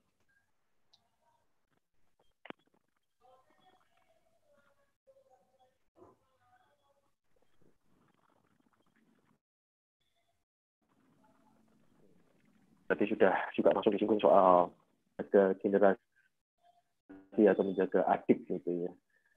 Nah, kebalikannya ini ya. Kalau kadang apa namanya kitanya intens gitu ya. Nah, pertanyaan berikutnya ini mungkin ada enggak apa ya? Melihat fenomena atau mungkin langkah-langkah atau gimana ya? Kalau saya tadi malah nggak menemukan, kalau jujur tadi terus terang agak kaget ya dari awal tadi bahwa generasi semakin kesini itu semakin apa namanya mudah dibimbing. Kalau saya justru melihat kebalikannya gitu ya, agak ada apa namanya penurunan degradasi nilai gitu ya. Kalau dulu kan perhatian gitu. Kalau sekarang dibilang kepo gitu ya. Lalu kalau untuk memuridkan atau terlibat dalam pemuridan, gimana supaya bisa? Maksud saya kan perlu perlu bersama-sama ya, perlu kesengajaan itu dari kami dibimbingkan dengan adik itu kan perlu kesengajaan bersama, katanya menyediakan diri, menghubungi atau apa. Nah, saya kadang ngalami gini, saya pengen ini, gitu. Saya merasa ini orang berpotensi banget ini, atau ini orang nggak tahu ya kenapa feel-nya suatu saat saya kadang muncul keyakinan tersendiri gitu. Ini suatu saat akan dipakai Tuhan atau istilahnya atau mungkin ini jadi orang-orang luar biasa begitu. Nah, gimana supaya bisa dapatkan klik ini ya, atau memang mungkin tanda kutip belum atau bukan kita yang ditentukan sebagai mentornya gitu, atau gimana melihat kenyataan ini. Kadang kitanya udah niat gitu ya, udah sungguh-sungguh, sudah pengen gitu, sudah mendoakan, tapi rasanya kayak gayung nggak bersambut gitu loh. Jadi gimana gitu ya rasanya. Iya, betul. Jadi kalau saya percaya bahwa dalam suatu hubungan itu pasti ada yang namanya divine appointment gitu. Itu kalau saya percaya itu. Dalam arti Tuhan mengirimkan the right person at the right season for the right reason. Dengan demikian, kalau kita ketemu dengan seseorang, kita merasa kayaknya klik. Ini kan klik mungkin menurut kita. Tapi apakah memang orang tersebut klik dengan kita, itu kan pertanyaan berikutnya gitu, bro. Gitu. Jadi kalau buat saya begini, Yesus pilih 12 orang saja. Kalau ditanya kenapa mereka, ya itu cuma Tuhan yang tahu jawabannya kenapa 12 orang tersebut gitu loh. 12 orang tersebut bukan orang-orang yang hebat, bukan orang-orang yang luar biasa, orang-orang yang penuh dengan banyak kelemahan. Tapi Yesus fokus dengan 12 orang-orang tersebut gitu. Jadi kalau misalnya saya ditanya gitu, bagaimana kita menemukan orang? Ya buat saya segala sesuatu itu sifatnya berjalan alamiah dan natural. Ya, segala sesuatu itu dimulai dengan yang namanya friendship. Ini kalau saya gitu ya. Hubungan biasa antara seorang sahabat, kita cuma menolong, membimbing, kita berada pada titik-titik di mana mereka membutuhkan. Dan saya rasa pada waktu tadi kalau Bro pakai kata-kata dengan teman seperjalanan gitu ya kan, semakin sering berjalan kan makin lama kan semakin sama gitu ya, akan semakin punya visi yang sama, punya perspektif yang sama, dan punya nilai-nilai yang sama. Dan dalam proses tersebut sebenarnya menurut saya kita sedang melakukan transfer value, kita sedang melakukan transfer paradigma kepada kehidupan mereka gitu loh. Jadi pemuritan bukan bicara mengenai pemuritan kelas ya, kita udah banyak bicara mengenai itu ya, walaupun itu pola-pola Yunani gitu, tapi pola-pola Ibrani itu adalah mengenai kehidupan sehari-hari gitu.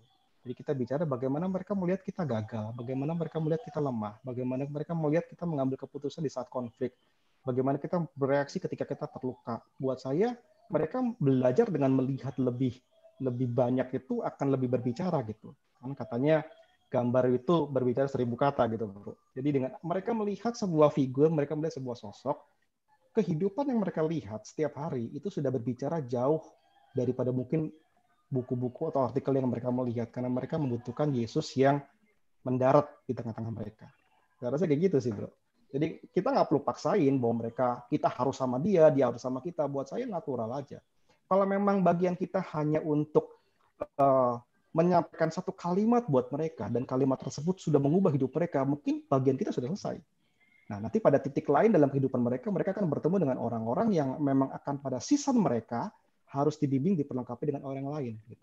Makanya kan Paulus bilang begini, ada para rasul tugasnya dan para nabi itu kan meletakkan fondasi supaya dibangun di atas dasar Kristus gitu. Jadi dalam kehidupan saya belajar juga bahwa Tuhan mengirim orang-orang yang tepat pada waktu-waktu yang tepat pada kehidupan saya.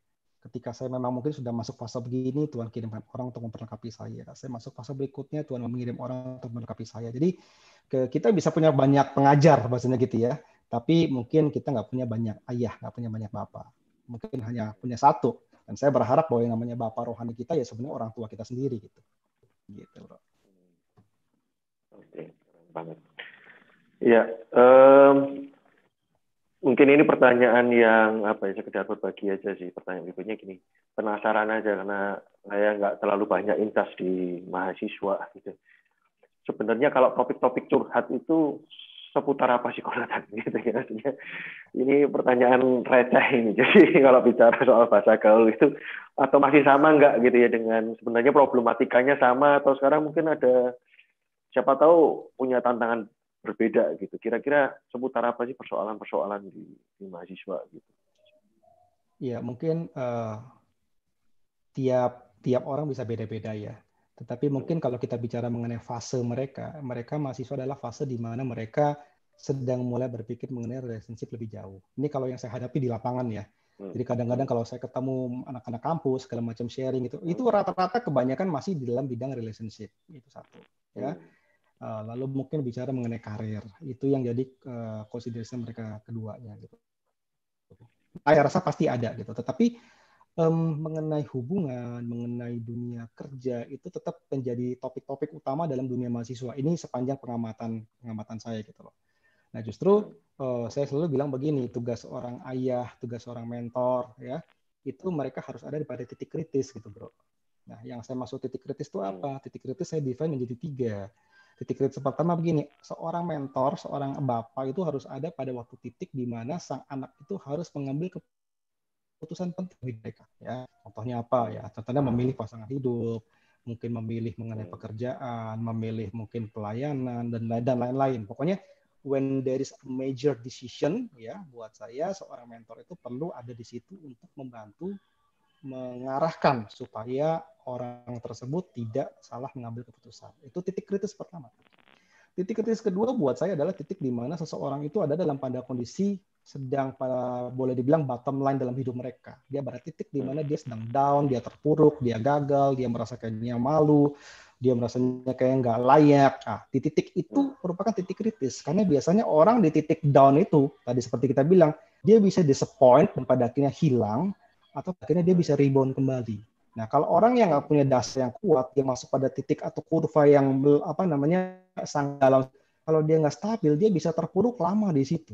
Dan itu kalau nggak ditangani dengan baik, itu mengakibatkan depresi dan mungkin bisa bahkan mungkin ada yang bunuh diri gitu, bro. Jadi titik bawah, kurva bawah itu titik kritis di mana seorang mentor, seorang ayah itu harus menjadi safety net atau cushion supaya orang tersebut nggak jatuh lebih dalam lagi.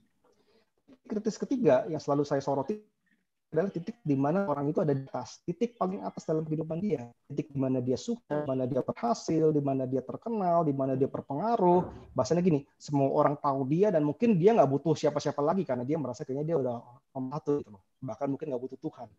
Nah, titik di situ kita harus ada. Bukan karena kita ingin menikmati keberhasilan mereka, setuju, kita menikmati mereka jadi orang yang hebat, terkenal, dan sebagainya. Tetapi buat saya penting untuk menjaga supaya dia tidak jatuh. Karena orang yang ada di situ rawan sekali. Karena kesombongan itu mendahului yang namanya kejatuhan gitu loh. Jadi itu titik-titik kritis yang buat saya kita perlu ada untuk sama-sama hadir di titik bisa berjalan dengan lurus untuk mengenapi rencana Tuhan dalam hidup mereka. Itu sih yang ada di bayangan saya. Menarik karena saya baru mendapatkan gambarannya seringkali kita gagal atau kebalik gitu, bahasa saya terbalik gitu ya. Ketika di bawah ya tadi di titik-titik kritis yang maksudnya dalam arti terpuruk, gagal, kita bersuara di situ gitu ya. Menghakimi di situ. Kita bahkan bukannya membawa dia bangkit kembali ya, tetapi justru menekan gitu ya, justru atau malah meninggalkan gitu. Tetapi ketika titik orang di mana dia sukses gitu, kita malah diem karena ketakutan kehilangan dia karena ada kepentingan gitu, mendapatkan manfaat daripada kesuksesannya. Padahal menurut saya disitulah kita harusnya tetap jadi seorang tanda kutip jadi nabi ya, jadi kita berani gitu, bahkan mungkin resiko karena dia tadi merasa tidak butuh Tuhan, di mana titik-titik di mana dia sudah tidak butuh siapa-siapa, tapi di situ kita tetap harus berani bersuara kebenaran gitu, mengingatkan dia gitu. Tetapi kita kadang kebalik gitu ya, bersuaranya justru ketika orang terpuruk gitu. Nah, menarik nih karena nggak banyak juga pemimpin yang menurut saya ya terus terang ya. Jadi saya pernah ngalami yang paling tapi proses pribadi gitu ya, paling sakit gitu ya, paling sulit itu kan ketika dikhianati oleh orang yang terdekat gitu. Itu kan banyak faktor gitu ya, termasuk dikhianatin karena merasa ditinggalkan gitu kan oleh orang pembimbing sendiri, sahabat sendiri gitu ya, ketika dalam kondisi terpuruk gitu ya, justru diinjek gitu, sudah jatuh ditimpa tangga masih diinjek gitu ya, masih rasanya kayak gitu. Nah, boleh nggak sedikit lagi mungkin dieksplor gitu ya, gimana sih sebenarnya memandang saudara, istilahnya memandang sesama tubuh Kristus ketika dalam kejatuhan gitu. Ada banyak, termasuk banyak aspek ya, maksudnya baik hamba Tuhan atau anak rohani atau adik rohani sendiri yang mengalami itu, gimana sudut pandangnya Konatan gitu ke dalam terpuruk, dan apa yang harus mestinya tubuh Kristus lakukan gitu dalam kondisi terpuruk. Gitu. Biasanya orang lain terpuruk gitu ya. Kita belajar dari pemimpin besar aja yuk, namanya Tuhan Yesus gitu. Kisah yang paling heroik yang saya pernah pelajari salah satunya adalah bagaimana Tuhan Yesus berhadapan dengan Petrus, bro. Petrus, murid yang dia kasihi, istri, orang yang dia terpilih lah gitu di antara begitu banyak orang. Orang yang mungkin bisa di atas air gitu ya. Petrus ini orang hebat, dia bikin banyak mujizat, dia jalan sama Tuhan Yesus segala macam. Tapi kita tahu kisahnya, dengan boastingnya dia, akhirnya dia menyangkal Tuhan juga. Dan dia benar-benar lari kan dari panggilannya kan. Dia balik ke Galilea jadi apa? Dari fisher of men jadi fisherman lagi gitu kan ya. Tapi bagaimana respon Yesus ketika berhadapan dengan orang yang terluka? Dia terluka, dia malu, dia kehilangan pengharapannya. Makanya dia balik lagi tuh jadi nelayan kan gitu ya. Tapi ketika Yesus datang kepada Petrus, Yesus nggak mulai dengan penghakiman. Dia cuma datang, pertanyaannya gini, anak-anak adakah lauk pauk padamu? Itu keren banget loh. Dia nggak panggil murid-murid loh. Dia panggil anak. Nah, pendekatan Yesus datang itu pendekatan kepada orang terluka sebagai ayah. Gitu. Terus dia bilang gini, kamu udah makan belum? Belum. Ini makanan buat kamu. Capek malam-malaman. Dia mancing ikan, jala ikan dari malam sampai pagi gitu ya. Nothing. Dia nggak dapat apa-apa. Di tengah segala keletihannya dan kegalauannya, dia capek. Datang Tuhan Yesus cuma bilang gini, nih kasih makanan dulu nih supaya namanya fresh gitu, punya tenaga untuk bisa melanjutkan kegiatan kamu.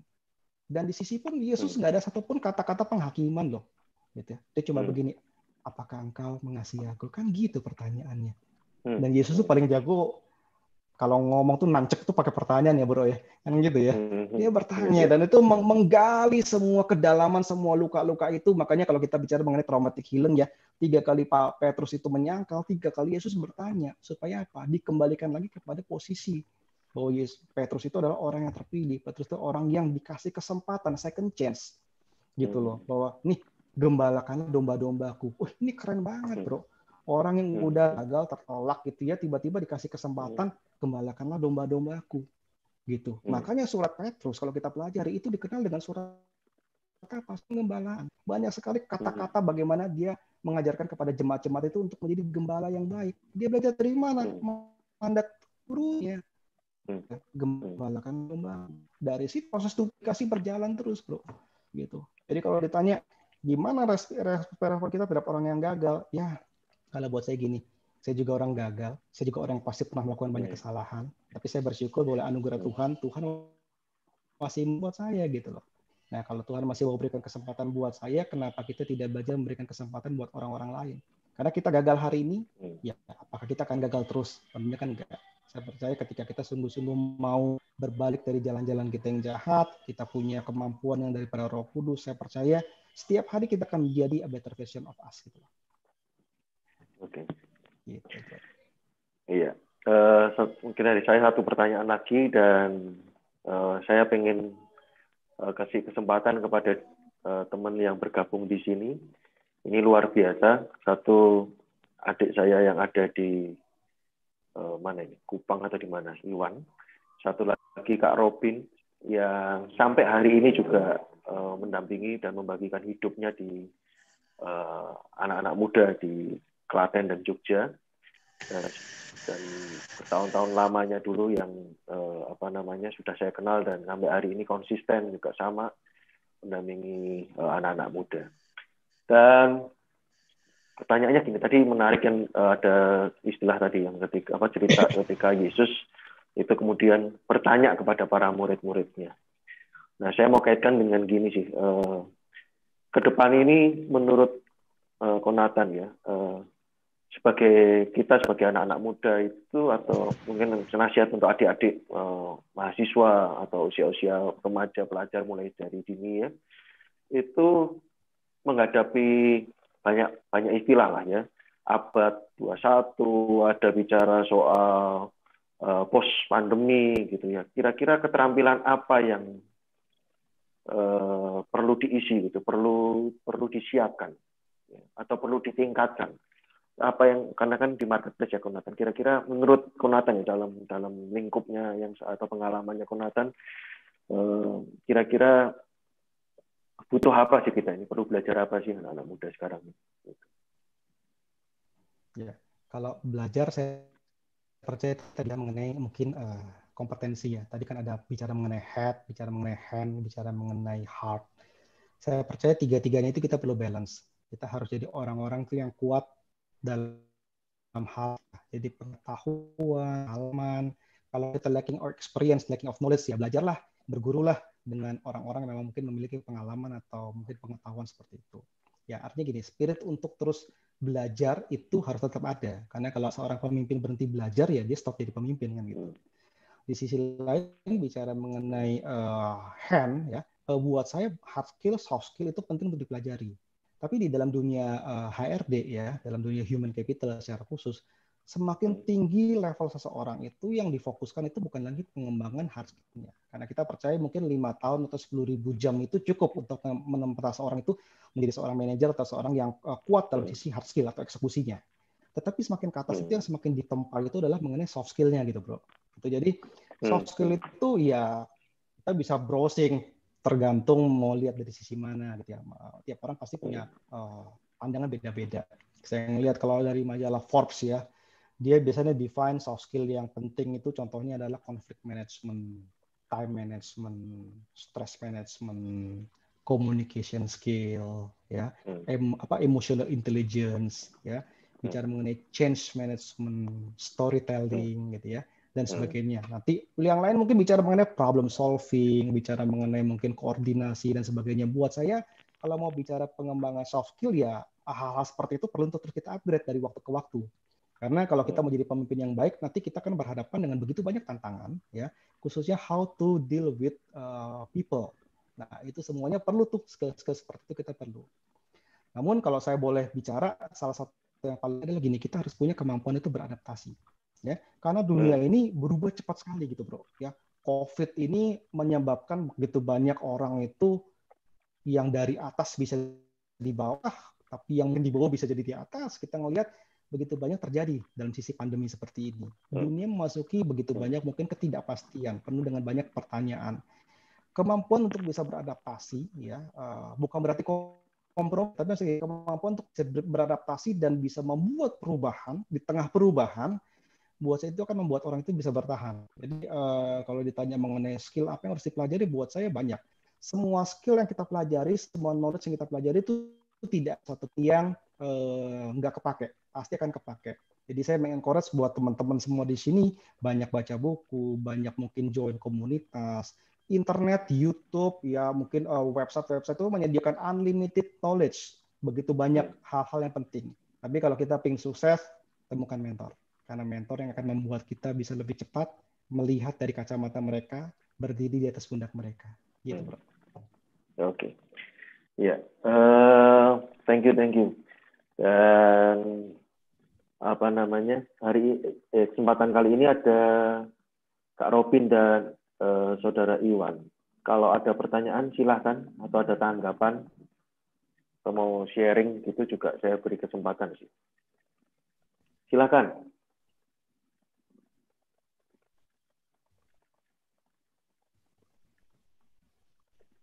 Silakan kalau ada yang mau ditanyakan atau mau ada tanggapan. Kak Robin atau Saudara Iwan.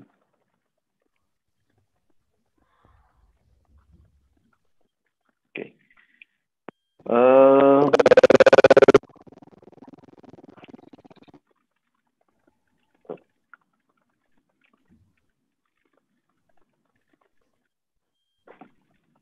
Oke. Ya, jadi hari ini, malam ini ada beberapa poin yang luar biasa. Ya, banyak nilai-nilai yang apa ya? Banyak nilai, banyak prinsip kebenaran firman Tuhan juga yang disampaikan oleh Konatan, yang buat saya sangat diberkati sekali gitu ya, sangat bermanfaat, sangat menginspirasi sekali gitu. Tadi ada menarik karena beberapa kali disebut, yang terakhir ini tadi bicara soal storytelling gitu. Beberapa kali lemah di dalam storytelling gitu ya. Jadi masih polanya kan mengajar direct gitu ya. Padahal bahasa-bahasa sekarang yang disebut copywriting gitu untuk jualan, untuk copywriting, lalu untuk media ya, bagaimana media memerankan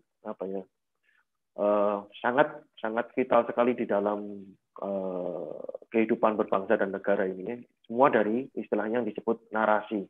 Bagaimana menarasikan sesuatu, lalu kita kemakan hoax pun, hoax itu kan juga karena ya dibikin cerita dulu ya, seolah-olah bagaimana memainkan emosi, lalu memainkan unsur-unsur kebencian yang dibalut sebuah cerita begitu. Itu aja istilahnya yang sisi negatif gitu, dimanfaatkan oleh untuk hal yang buruk gitu.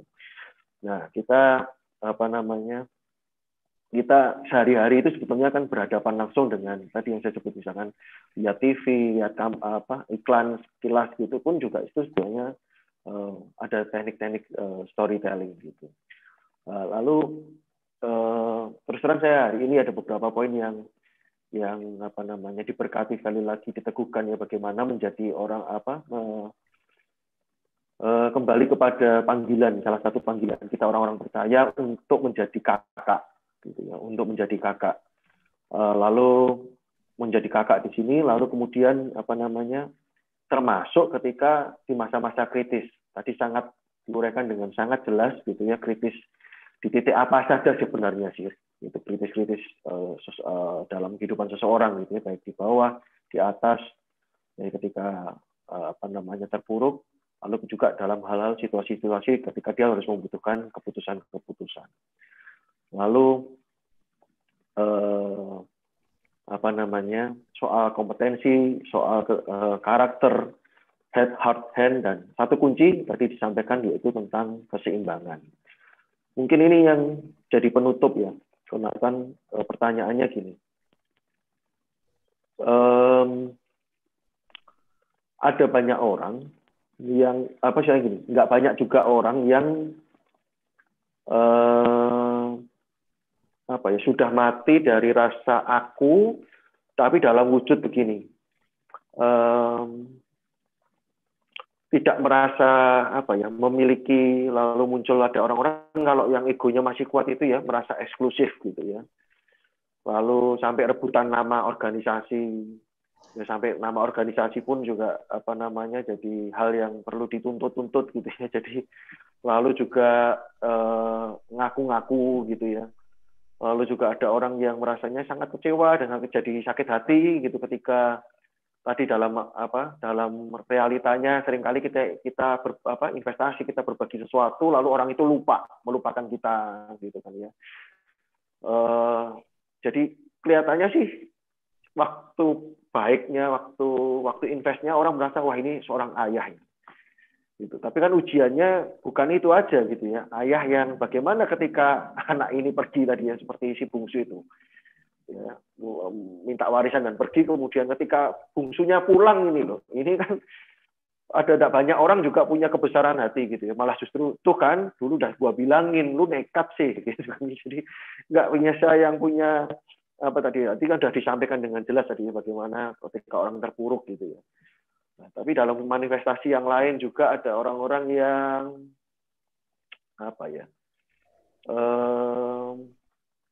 banyak di gereja itu nggak mau lengser sebelum waktunya, gitu, nggak mau pokoknya dia pemimpin terus gitu, bukannya padahal kan kita bicara termasuk sebetulnya tadi kalau bicara contoh model pemimpin yang luar biasa tadi disebutkan Yesus gitu kan ya.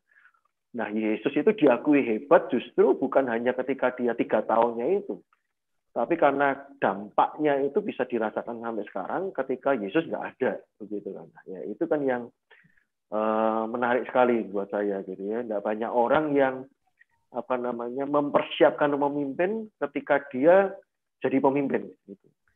Yang saya selalu teringat itu kan mimpinya Miles Monroe itu ya, katanya sebelum terakhir dia kecelakaan dan meninggal itu kan ada mimpi yang sampai orang itu harus ngambil tongkat estafetnya, atau apa istilahnya pelari berikutnya itu mengambil tongkat estafet pelari yang sedang berlari itu ketika sudah di peti mati gitu ya.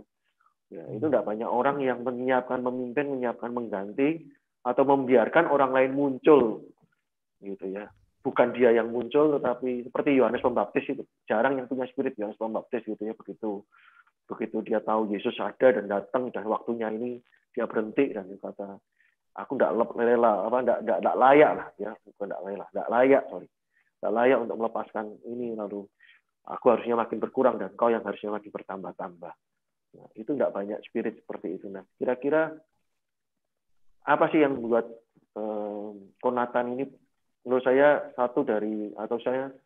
salah satu yang dari yang sedikit orang yang bisa punya kebesaran hati untuk tadi punya orang lain yang lebih hebat, lalu biarkan saya tidak muncul tidak apa-apa sih, yang lain muncul tidak apa-apa.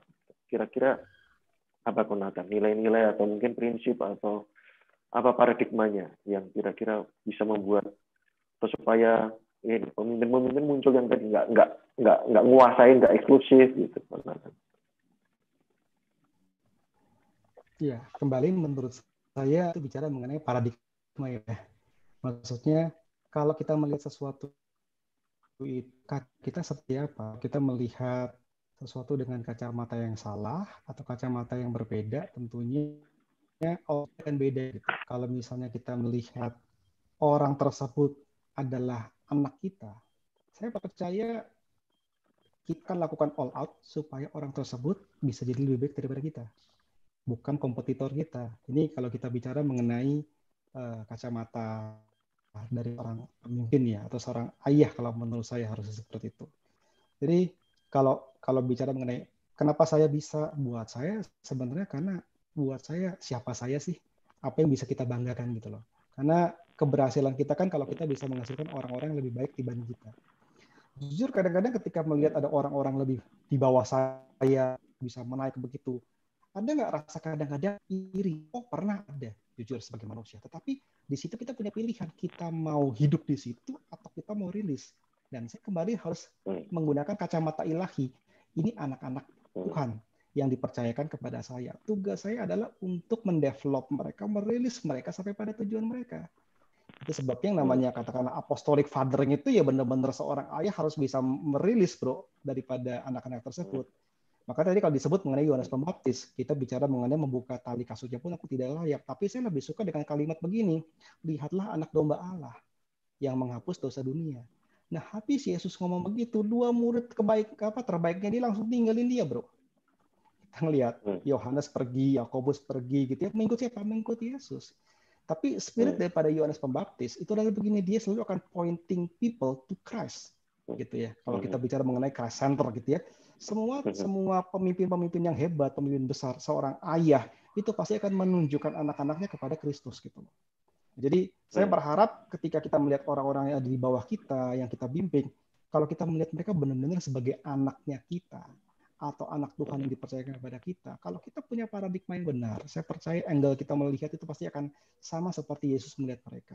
Kita hanya dipercayakan orang-orang ini sebagai anak panah yang harus dipersiapkan untuk dilepaskan pada sasaran.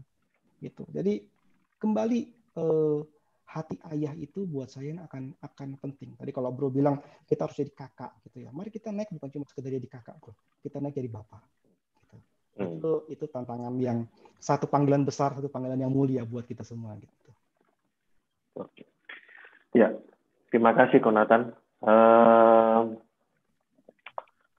Ya, kalau saya sempat nulis beberapa, kalau jadi nulis gitu di blog saya dulu, saya suka dengan quote, kita dipanggil bukan untuk compete gitu ya, bukan untuk kompetisi, tapi kita dipanggil untuk komplit gitu ya, untuk saling melengkapi ya. Lalu kedua, saya dulu berkata gini, Yesus saja yang mati buat kita sebutannya anak Allah gitu. Itu tetap anak gitu. Nah, kita seringkali lupa gitu ya. jadi punya hati anak ini juga lupa gitu. Kita tetap dia nggak ngambil porsi tadi katakan tadi ya, Yohanes Pembaptis nggak ambil porsi untuk dia, tapi dia point to Christ gitu ya. Nah, seringkali lupa gitu ya dalam memuritan, kita lupa untuk membiarkan murid-murid atau adik-adik atau anak-anak rohani kita itu imitate Christ gitu ya. Kita jadi pengikut, karena ini sebutannya kita ini kan pengikut Kristus, imitasinya Tuhan gitu, bukan imitasi pemimpin ya, bukan imitasi kita gitu ya, tapi mengarahkan kepada Kristus gitu. Nah, seringkali juga mengingatkan diri saya sendiri gitu ya, bahwa sebutan-sebutan yang ada di dunia gereja dan pelayanan gitu. Saya lihat dulu gembala sidang itu yang tertinggi, gitu ya. Gembala pendeta itu tertinggi. Berjalannya waktu banyak pendeta muncul, banyak gembala muncul. Kok, aduh kiri kananku banyak. Saya melihat gitu ya. Terus muncullah istilah gembala senior, gitu. Lalu 1-2 muncul pastor, semua jadi pastor semua, gitu. Nah, jadi berbalik dibalik nama ini apa yang kemudian kita kejar gitu ya. Yesus itu aja yang hebat luar biasa, cuma panggilan terbesarnya itu anak gitu. Nah, maksudnya berkaitan dengan anak dan bapak gitu. Kalau kita nggak bisa jadi kalau kita nggak akan jadi bapak, kita nggak akan bisa jadi seorang bapak kalau kita nggak bisa jadi seorang anak gitu. Panggilan kita cukup jadi anak gitu. Ya, maksudnya dalam arti kita di hadapan Tuhan loh ya. Kalau tadi di hadapan manusia tadi dia katakan tadi hati bapak itu ya, kalau kita bisa memahami hubungan daripada bapak dan anak gitu. Kalau kita bisa mengenal hati bapak kita, maka kita bisa juga menjadi bapak bagi generasi ini gitu. Jadi terima kasih sekali buat Konatan malam hari ini. Ini kesempatan terakhir sebelum saya akhiri. Ada pertanyaan? Ini oke. Satu pertanyaan aja ya Konatan, mungkin atau 2 pertanyaan dari Kak Robin kalau misalkan mau disusulkan. Ini ada pertanyaan, Konatan, ketika ada keluhan dari teman seperjalanan kita dan keluhan itu disampaikan kepada pemimpin, tapi pemimpin itu bilang itu lagu lama. Oke, pertanyaannya adalah bagaimana kita bisa meyakinkan pemimpin kita untuk mengindahkan keluhan tersebut. Contohnya dalam hal menjalin keterbukaan dengan pemimpin. Silakan Iwan kalau ada yang ditambahkan atau perlu disampaikan langsung.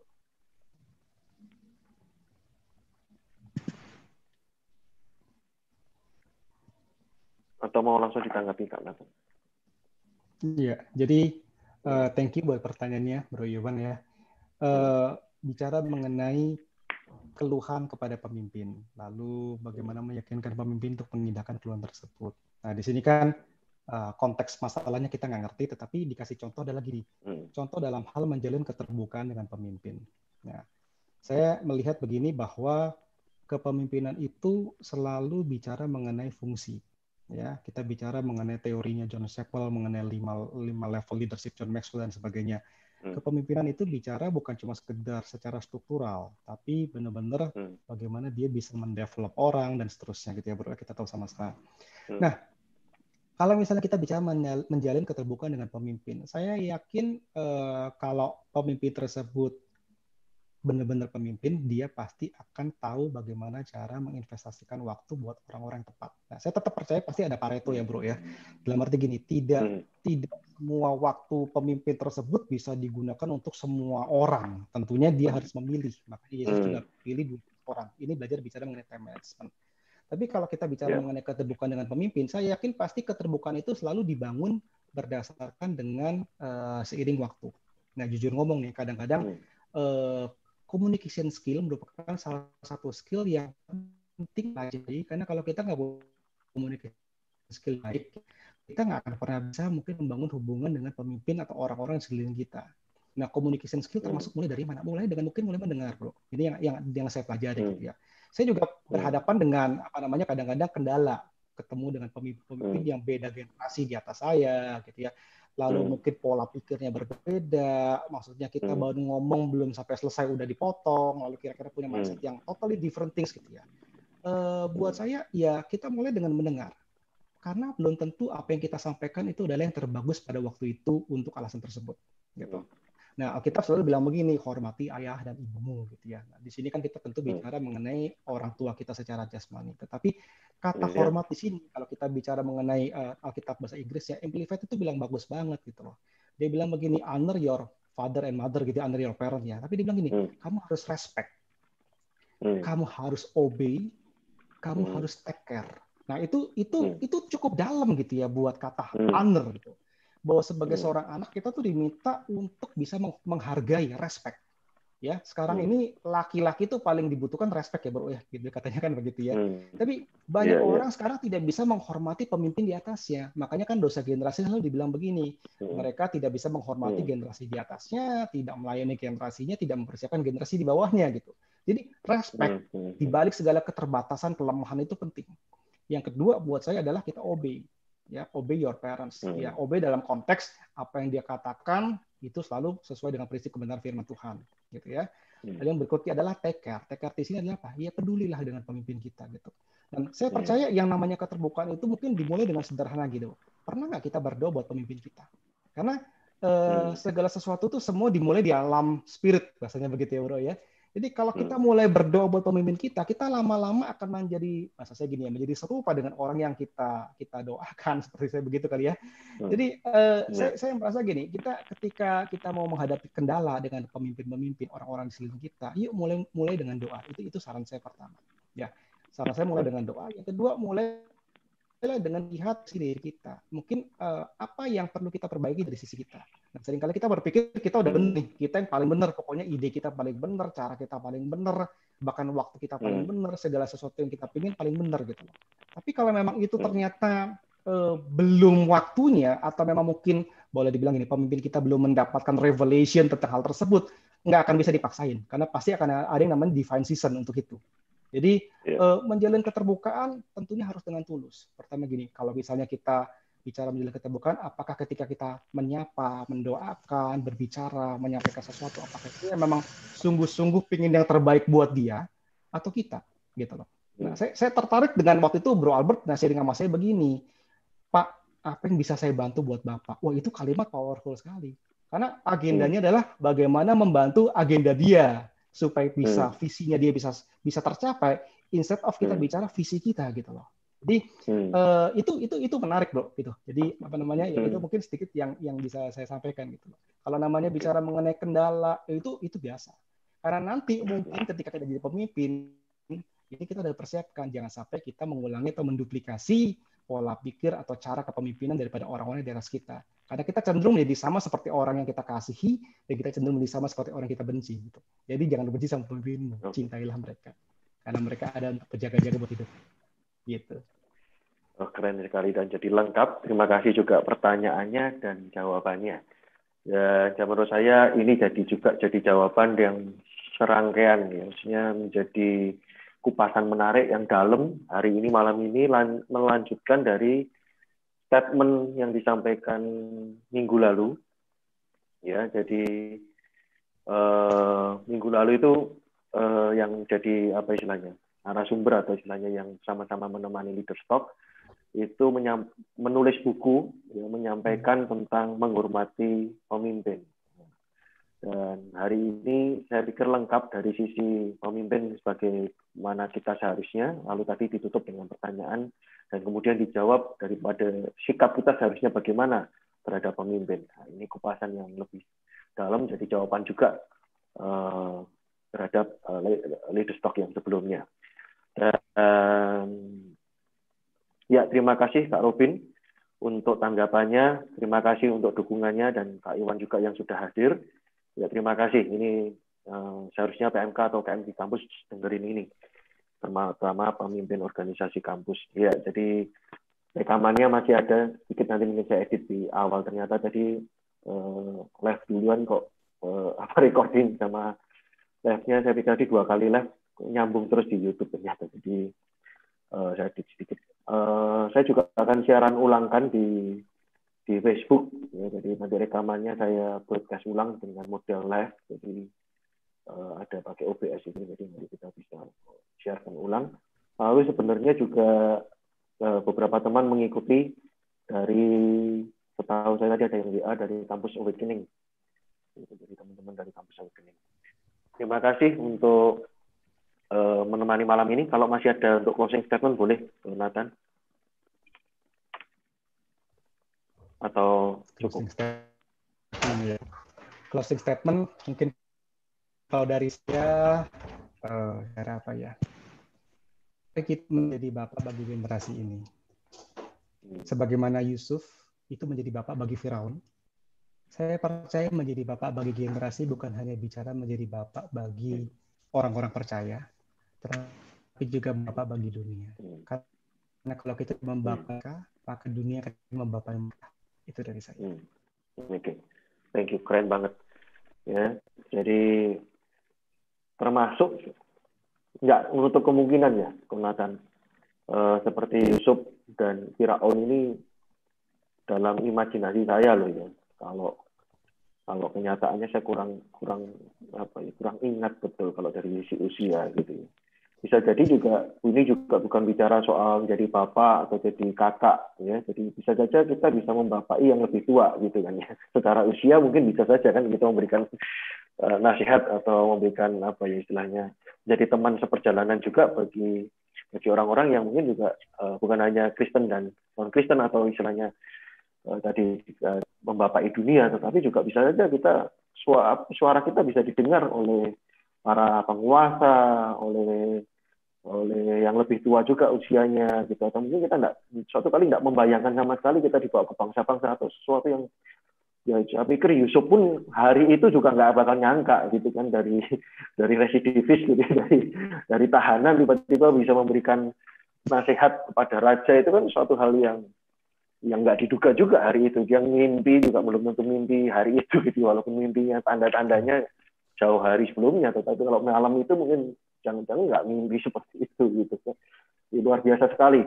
Yang penting lakukan apa yang dipercaya, ya, apa yang ada di tangan, jadilah orang yang bisa dipercaya, teruslah belajar meningkatkan kompetensi, dan jangan lupa fokus hidup kita tetap Tuhan, Christ Center, jadi serupa dengan Kristus.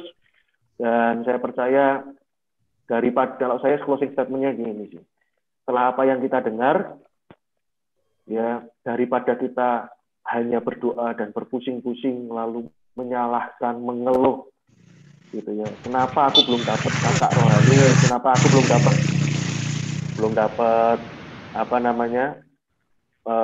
mentor gitu ya, lebih baik kita mulai dari kita malam hari ini yang telah mendengarkan kebenaran untuk mulai melangkah gitu, untuk menjadi jadi kakak atau jadi bapak buat generasi ini, dan mulai kita siapkan dari diri kita untuk menjadi pemimpin unggul, menyiapkan diri kita, dan sambil kita juga menyiapkan siapapun yang dipercaya Tuhan ya, yang ada di sekeliling kita doakan. Kiranya tadi di dalam apa yang disampaikan Konatan istilahnya divine connection atau apa tadi ya. Jadi kalau kita memang bisa jadi teman seperjalanan, ya mari kita berikan yang terbaik. Kita jadi yang terbaik untuk diri kita dan berikan yang terbaik untuk orang-orang yang dipercayakan kepada kita jadi pemimpin, dan kemudian jangan lupa untuk dirilis bagi kerajaan surga. Terima kasih dan selamat malam. Terima kasih sudah menyertai dan mengikuti kita sampai selesai. Terima kasih Konatan. Terima kasih teman-teman semua.